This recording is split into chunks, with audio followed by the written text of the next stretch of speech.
अस्सलाम वालेकुम गाइस, कैसे हैं आप। उम्मीद करता हूं कि आप सब खैरियत से होंगे, खुश होंगे और हमारी दुआ है कि आप हमेशा खुश रहें, हंसते और मुस्कुराते रहें। मेरा नाम है रहमान अनवर और मेरा नाम है मोहम्मद सुहेल। और मैं मुजफ्फर इकबाल। और आज हम जिस वीडियो पर करने जा रहे हैं, इस वीडियो का टाइटल है मध्य प्रदेश टू बैन हिजाब इन स्कूल। तो चलो सबसे पहले वीडियो देखते हैं। अगर वीडियो पसंद आए तो लाइक सब्सक्राइब ज़रूर कीजिएगा और कमेंट में अपनी राय का इज़हार ज़रूर कीजिएगा। तो चलो वीडियो करते हैं शुरू।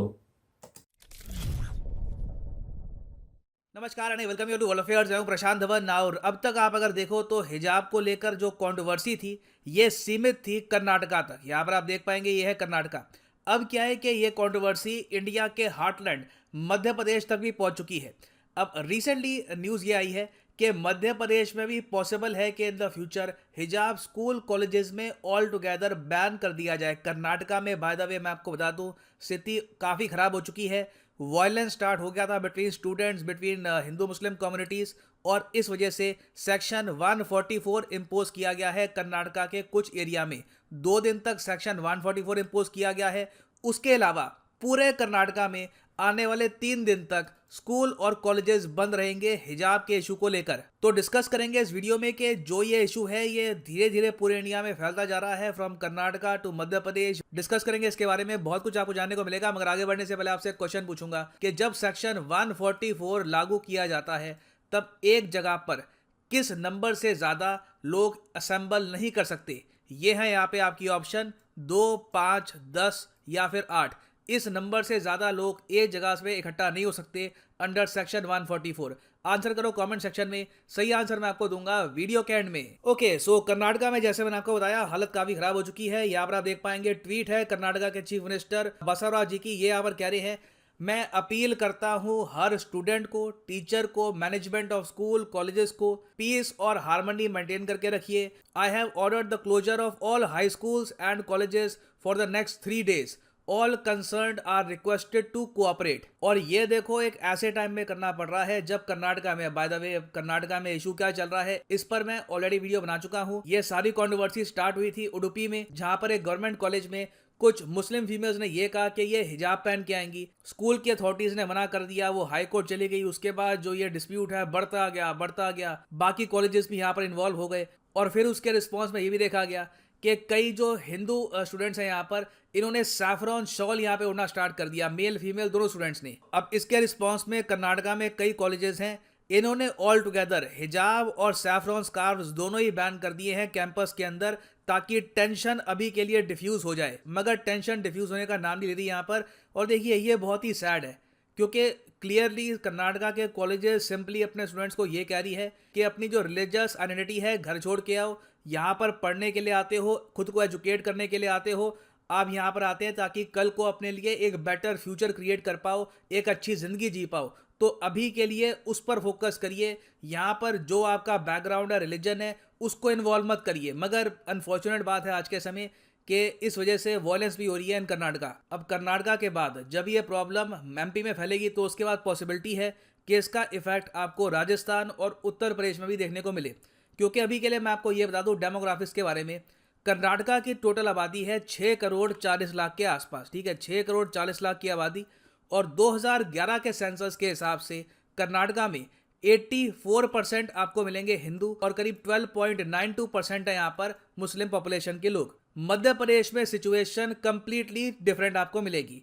मध्य प्रदेश में जो टोटल पॉपुलेशन है ये है 7 करोड़ 33 लाख के आसपास अकॉर्डिंग टू 2011 सेंसस। और जो हिंदू पॉपुलेशन है यहाँ पर ये ऑलमोस्ट 91% ही है। मुस्लिम पॉपुलेशन रफली 6.5% है यहाँ पर। तो मध्य प्रदेश के जो स्टेट एजुकेशन मिनिस्टर हैं इंदर सिंह, इन्होंने रिसेंटली ये कहा कि Madhya Pradesh government will ban हिजाब इन एजुकेशनल इंस्टीट्यूशंस। इसका मतलब है स्कूल कॉलेजेस दोनों जगह मध्य प्रदेश की सरकार बहुत ही जल्द पॉसिबल है कि हिजाब को बैन कर दे। ऑलरेडी यहाँ पर मिनिस्टर कह चुके हैं कि हिजाब स्कूल यूनिफॉर्म का पार्ट नहीं है, it should be band in Madhya Pradesh school institutions. Karnataka में भी आप अगर देखो तो ऑलमोस्ट कहानी सेम ही लग रही है कि इवेंचुअली लॉ यहाँ पर लाया जाएगा about the dress code in education institutions.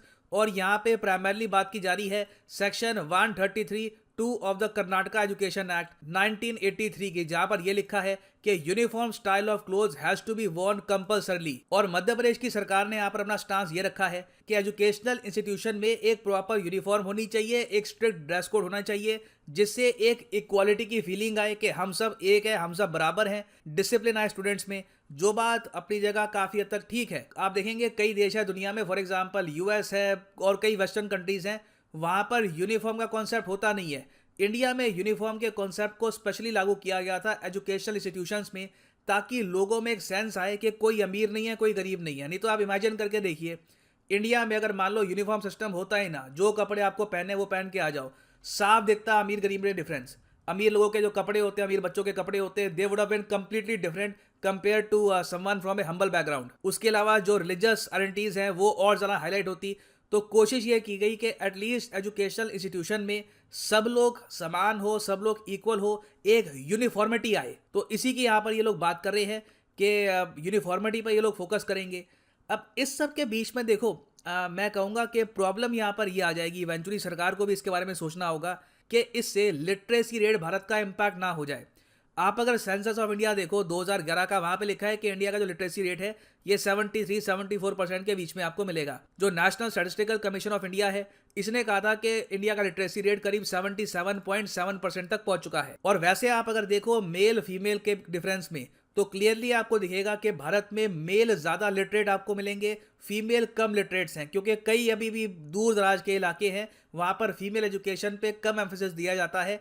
एक बार को जब एजुकेशन की बात आती है तो कहते हैं कि मेल को एजुकेट करा दो। और ये प्रॉब्लम देखिए बहुत ही प्रेवलेंट देखी गई है इंडिया की रिलीजियस मिनॉरिटीज़ में। यहाँ पर आप देख पाएंगे टाइम्स ऑफ इंडिया का आर्टिकल है 2020 का, यहाँ पर ये लिखा है कि जो लिटरेसी रेट है फॉर मुस्लिम्स, ये इंडिया में SC ST से भी ज़्यादा आपको ख़राब मिलेगा, शेड्यूल कास्ट और शेड्यूल ट्राइब से भी काफ़ी ख़राब मिलेगा। नियरली 43% मुस्लिम्स हैं इंडिया में जो आपको इलिटरेट मिलेंगे अकॉर्डिंग टू गवर्नमेंट डेटा। ये हाईएस्ट परसेंटेज है of illiterates in a religious group. और इसमें भी आप खुद ही समझ सकते हैं जो इलिटरेसी की प्रॉब्लम है ये मेल्स में कम है, फीमेल्स में आपको ज़्यादा मिलेगी। तो अगर मान लो मध्य प्रदेश में और मध्य प्रदेश के बाद बाकी स्टेट्स में भी ऐसे लॉ आ जाते हैं कि हिजाब ऑल टुगेदर बैन हो जाएगा एजुकेशनल इंस्टीट्यूशंस में, तो क्या इससे लिटरेसी पर इम्पैक्ट आएगा? जो मुस्लिम फीमेल्स में लिटरेसी का ऑलरेडी एक इशू हम देख रहे हैं अकॉर्डिंग टू डेटा, क्या ये इशू और ज़्यादा वर्सन हो सकता है? ये भी सरकार को देखना होगा, क्योंकि देखो विमेन एजुकेशन बहुत ही इंपॉर्टेंट है। अफ्रीका में एक बहुत ही फेमस सेइंग भी है कि अगर आप एक आदमी को एजुकेट करते हो तो आप एक इंडिविजुअल को एजुकेट करते हो, मगर जब आप एक वुमेन को एजुकेट करते हो you educate an entire nation, क्योंकि एक एजुकेटेड वुमेन इंश्योर करेगी कि जो उनके ऑफस्प्रिंग है, जो बच्चे हैं, वो भी प्रॉपर्ली एजुकेटेड हो। तो ये देखिए एक बहुत ही कॉन्ट्रोवर्शियल निर्णय होगा। और अगेन मैं यहाँ पर ये भी कहूँगा कि अगर हिजाब यहाँ पे बैन होता है तो कल को कोर्ट में ये बात भी पूछी जाएगी, मोस्ट प्रॉब्ली ये बात रेस की जाएगी कि फिर जो सिख टर्बन होती है, जो हिंदू तिलक होता है, उसका क्या? ये क्वेश्चंस इवेंचुअली रेस किए जाएंगे and they will be very difficult questions to tackle. तो लिखिएगा इसके बारे में कमेंट सेक्शन में कि क्या आप मध्य प्रदेश के एजुकेशन मिनिस्टर की स्टेटमेंट से एग्री करते हैं, डिसएग्री करते हैं। मैं जानना चाहूँगा आपका ओपिनियन। हमेशा की तरह मैं आपको यही कहूँगा, किसी रिलीजन के अगेंस्ट स्टेटमेंट्स मत दीजिएगा। Respect all religions. जो भी आपका पॉइंट है आप एक सभ्य भाषा में भी सामने रख सकते हैं। फाइनली यहाँ पर मैं ये भी ऐड कर दूं कि अनअकैडमी का एक बहुत ही स्पेशल ऑफर रिसेंटली स्टार्ट हुआ है, जिसके अंडर आपको सीधा फ्लैट 4500 रुपीज। तो गाइस जैसा कि आप वीडियो देख रहे थे तो भाई वीडियो काफ़ी इंटरेस्टिंग थी। तो ये जो भाई पहले भी हम इस पर वीडियो बना चुके हैं सर रिजवान की, उन्होंने बहुत ही अच्छे लफ्ज़ों में हमको समझाया था कि कोई ऐसा शक नहीं रह गया था कि किसी शक के बिना पर हम इस टॉपिक को देखें। लेकिन वो तो एक भाई जो पीछे रह गया था टॉपिक, लेकिन ये एक अलग से सामने आ रहा है। ये मध्य प्रदेश का, वहाँ भी मुस्लिम हिंदू इकट्ठे रहते हैं, लेकिन ये जो भाई एक ट्रेंड की तरह भाई बन रहा है इंडिया में, ठीक है ना। हमें इसके ख़िलाफ़ इसलिए होना चाहिए क्योंकि ये एक तो अपने मज़हब को आगे लेकर आने वाली बात है, और दूसरी ये कि ये एक ना, इसके पीछे ये नहीं समझना चाहिए हमें कि ये एक अच्छा हो रहा है या बुरा हो रहा है। इसमें हमारे मुल्क पर इफेक्ट पड़ता है, मुल्क पर ऐसे इफेक्ट पड़ता है। एक मिनट भाई मेरी बात सुनो, मैं सुनता हूँ। अच्छा मैं आपकी भाई सुन रहा हूँ ना, मेरी थोड़ी सी बात सुन लें। तो अपने देश पर ऐसे इफेक्ट पड़ता है कि हर जगह भाई प्रोटेस्ट होंगे, ठीक है। अगर वहाँ से मुस्लिम निकलेंगे, यहाँ से हिंदू निकलेंगे, आप ऐसे ही समझ ले कि जिस जगह ये हो रहा है वहाँ का तो माहौल ख़राब होगा। ये कि वहाँ पर पता नहीं क्या से क्या होने स्टार्ट हो जाएगा। अभी ये एक ट्रेंड की तरह इंडिया में जब अगर फैल जाता है तो दुनिया भी क्या सोचेगी हमारी कंट्री के ऊपर। यही चीज़ें अगर हम देखते हैं तो इसके खिलाफ हमें इसलिए होना चाहिए कि इसको भाई किसी हद तक रखे, ठीक है ना भाई, अच्छे तरीके से चले। अगर मुस्लिम जैसे चल रहा है उसे चलने दे, अगर हिंदू जैसे चल रहा है, इसीलिए दोनों साइड को भाई इक्वल रख कर चलना चाहिए और प्रॉपर चलना चाहिए। और बिल्कुल भाई भाई, अब आप मेरी बोलो। बात सुनो, पाकिस्तान में ना हिंदुओं के बहुत स्कूल हैं जहाँ पर वो स्टडी करते हैं, मुस्लिम हिंदू इकट्ठा पढ़ते भी हैं, कॉलेजों में भी, यूनिवर्सिटियों में भी। कई स्कूल हमने देखे हैं हिंदू जो बॉयज़ हैं ना स्टूडेंट, मतलब कि कॉलेज के यूनिवर्सिटी में, उन्होंने तिक्का भी लगाया होता है, लाल चादर भी उन्होंने ली होती है एज ए यूनिफॉर्म के ये खिलाफ है, आप नहीं ले जा सकते। लेकिन फिर भी वहाँ के प्रिंसिपल, हमारी गवर्नमेंट ये नहीं मतलब उनको बोलती कि आपने ये चादर क्यों लगाई हुई है, तिक्का क्यों लगाया हुआ है, क्योंकि हम रिस्पेक्ट करते हैं हर मज़हब की और हमें पता है कि कैसे रिस्पेक्ट करनी है। आपने कभी ऐसा वाक़या सुना है कि किसी स्टूडेंट को बोला कि आपने लाल चादर लेकर गले में लाल चादर नहीं पहननी और टिक्का भी नहीं लगाना था जहाँ आप दाखिल हो सकते हैं स्कूल में पाकिस्तान के? साहब इधर उनका मतलब कि इधर कोई प्रिंसिपल भी उनको एक प्रिंसिपल को भी नहीं हक कि आप उसको रिलीजन को टारगेट करें और उसको बोलें और उसको ऐसा ना फील हो कि यार मैं इधर बुरा महसूस कर रहा हूँ, ये मुझ पर जुल्म कर रहे हैं। ऐसे ही है ना, रिलीजन ठीक है, सबको प्यारा है, ये हमें सिखाया जाता है, मतलब कि फीमेल को आमने आमने चेहरा बॉडी को ढांपना है, कवर उन्होंने जो भी किया है एक हमारे मतलब कि मजहब के इस्लाम में है, उन्होंने किया तो फिर क्या हो गया। मतलब कि ये जो बेवकूफ़ों की तरह उधर लड़के कर रहे हैं, बेचारी एक लड़की उधर फिर भी उसकी हिम्मत को दाद देते हैं भाई, और इन बुजदलों के आगे वो झुकी नहीं है।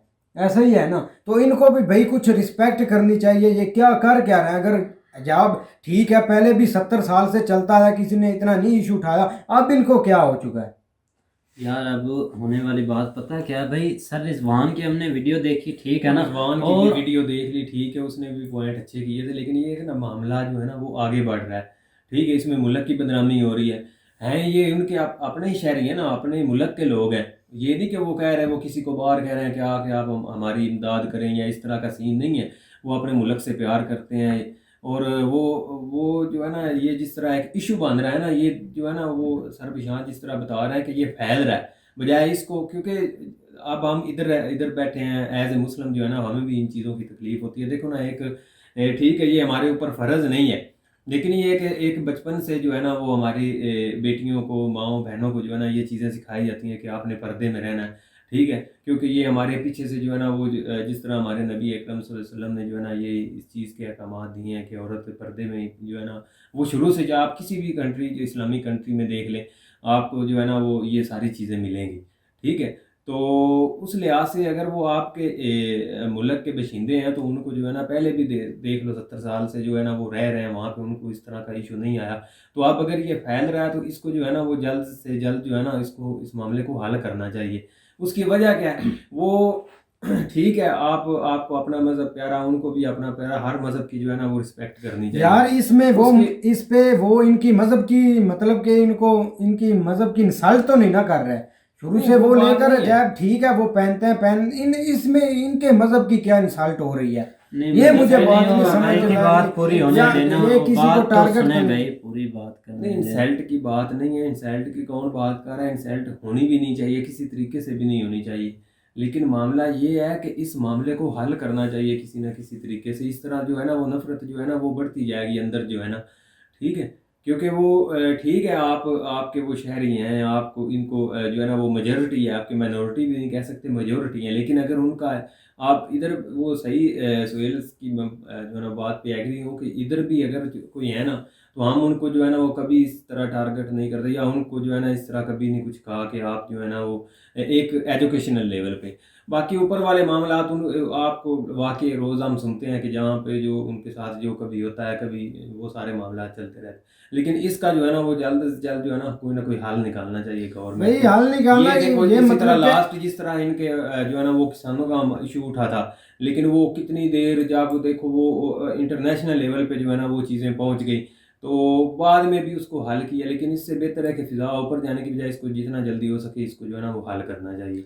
भाई हल करना चाहिए, करना क्यों नहीं चाहिए, लेकिन इतना ये इशू नहीं जा, ये जितना इशू बना रहे हैं, पहले भी वो पहनती थी हिजाब, तो अब ठीक है, अगर बुर्का पहनती हैं तो इसमें कौन सी बला टाल गई। अब इनको इधर जो हालात चल रहे हैं उधर हम तो देख रहे हैं सारा दिन। मैंने आज इंडियन न्यूज़ देखी है, इनकी हेडलाइंस बनी हुई है, इन्होंने ऐसा कर दिया वैसा कर दिया। और ऐसे हमने यूट्यूबर देखे हैं जहाँ इधर आके हमें बहुत बड़ा ज्ञान देते हैं कि इधर हमारे मुस्लिम बहुत खुश हैं आपके लिहाज से, इधर उनको सब सहूलतें मिल रही हैं, सब उनको मतलब कि अक़लियतों का हक भी मिल रहा है। लेकिन इधर जब वे ये वाक़े देखे जाते हैं तो ऐसे ही लगता है कि ये शुरू से झूठ बोल रहे हैं और झूठ पर ही इनका बिलीव और झूठ पर ही सबको उकसरा रहे हैं।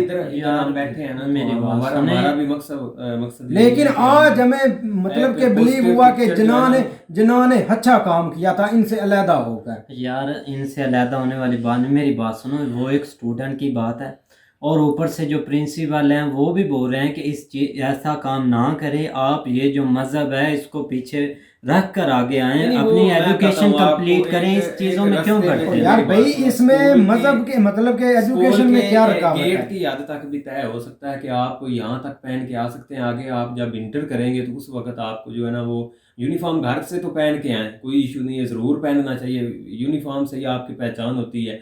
और यूनिफॉर्म जो है ना वो जिस तरह देखो हमारी ये दूसरा पुलिस है, फौज है, उसको भी ये यूनिफॉर्म के ज़रिए उनकी पहचान है।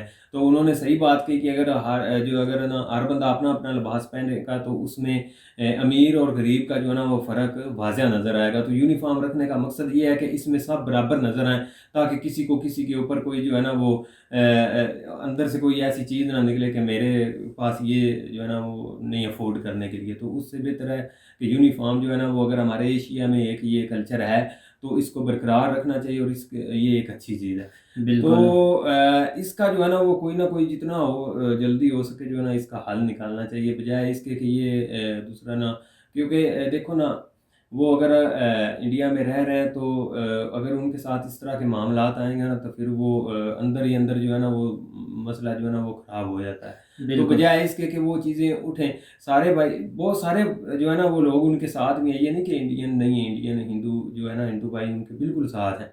लेकिन ये है कि आप वो दूसरा गवर्नमेंट लेवल पे कुछ चीज़ें चली जाती हैं, वहाँ पे आके जो है ना वो बंदा बेबस हो जाता है, क्योंकि वो जो इस तरह मीडिया के साथ लोग अटैच होते हैं वो इन चीज़ों पे कभी बिलीव नहीं करते और वो यही चाहते हैं कि इस तरह के मामला जो है ना वो क्रिएट ना हो, क्योंकि वो एक पॉजिटिव साइन के पीछे जो है ना वो लड़ रहे होते हैं। वो डेली बेस पे जो है ना वो बहस कर रहे होते हैं, जिस तरह हम इधर हम एक जो है ना वो एक पॉजिटिव जो है ना वो आईना दिखा रहे हैं लोगों को, अपने लोगों के कि देखो ये एक ब्राइटनेस जो है ना इंडिया में बहुत ब्राइट इंडिया है, बजाय इसके कि जिस तरह यहाँ पे नेगेटिविटी जो है ना वो फैली हुई है। तो इस तरह के जब इशू आएंगे तो वो थोड़ा सा ना ये चीज़ें जो है ना वो नेगेटिव में चली जाती हैं, बंदा फिर सही तरीके से फ़ाइट नहीं कर सकता। ठीक है, कुछ लोग कहते हैं कि आप हमारी फ़ाइट ना करें, आप कौन होते हैं, लेकिन फिर भी जो है ना वो कुछ ना कुछ करना पड़ता है, क्योंकि ये चीज़ें जो है ना वो मीडिया के ज़रिए उजागर बंदे को थोड़ी बहुत करनी चाहिए। बिल्कुल ऐसे ही। और आपको पता है कि कर्नाटका के जो भाई चीफ मिनिस्टर हैं उन्होंने भी भाई बोला है कि मैं अपील करता हूं कि सब जो टीचर हैं स्टूडेंट उनसे भाई अपील करता हूं कि इस मामले को भाई थामिए, आगे आगे ना बढ़ाएं। ठीक है। और ये है कि मैं भी भाई सब भाइयों से यही रिक्वेस्ट करूंगा कि भाई आप जितने भी हमारे 20-30 लोग हमारी अगर बात सुनते हैं तो भाई इस चीज़ में सपोर्ट करें कि आप दोनों साइड जो है ना इसको भाई, तो भाई आप सब भी ये काम करें। ठीक है, आप इस चीज़ के ऊपर कोई ख्याल करें। ठीक है कि ओ भाई ये ख्याल नहीं करेंगे, इन्होंने तो एक छोटी छोटी चीज को ऊपर उठाना है। ये इतना मामला नहीं था जितना इन्होंने बढ़ा दिया। 70 साल से वो नकाब पहन रहे हो, इंशाल्लाह पहनते रहेंगे, कोई उनको रोक नहीं सकता। इंडिया क्या पूरी दुनिया नहीं रोक सकती, ऐसे ही है ना। नहीं, और कल भाई ये शाहरुख खान, चैलेंज- भाई मेरी बात सुनो, कल शाहरुख खान उधर भाई उसकी जहाँ पर मतलब कि उसको लता मंगेशकर गया था ना भाई, उसने दुआ वो मांगी तो भाई उसने दुआ मांगकर ऐसे फूंक मारा तो इन्होंने भाई क्या ट्रेंड चला दिया उस पर भाई। इसने उधर थूक मतलब कि उस पर फेंकी है और उसका भी अब उसके पीछे बढ़ चढ़ाकर उसकी बाल निकाल, जैसे उसके बेटे को फंसाया था। अब उसकी पहले वो इतनी मुश्किल से निकला उससे मतलब के केस से, लेकिन अब इस केस से शायद वो निकले ही ना पाए इनकी वजह से, इनके लोगों की वजह से। और ज्ञान ऐसे देते हैं कि भाई भाई ओ हो ज्ञान इनका सुनने वाला बहुत होता है या कि हम इन ऐसे चीज़ों हैं को वैसे हैं। और मैं भाई वहाँ पर ये मामला लेकर बैठा हूँ कि आप इस चीज़ को सपोर्ट करें कि ये काम थामे ना आगे बढ़े। और आप कौन सी बात कर रहे हैं भाई, कुछ मेहरबानी करें। तो चलो भाई, उम्मीद करता हूँ कि गाइस आपको वीडियो पसंद आएगी। अगर पसंद आए तो लाइक सब्सक्राइब जरूर कीजिएगा और कमेंट में अपनी राय का इज़हार जरूर कीजिएगा। अल्लाह अल्लाह हाफ़िज़। हाफ़िज़।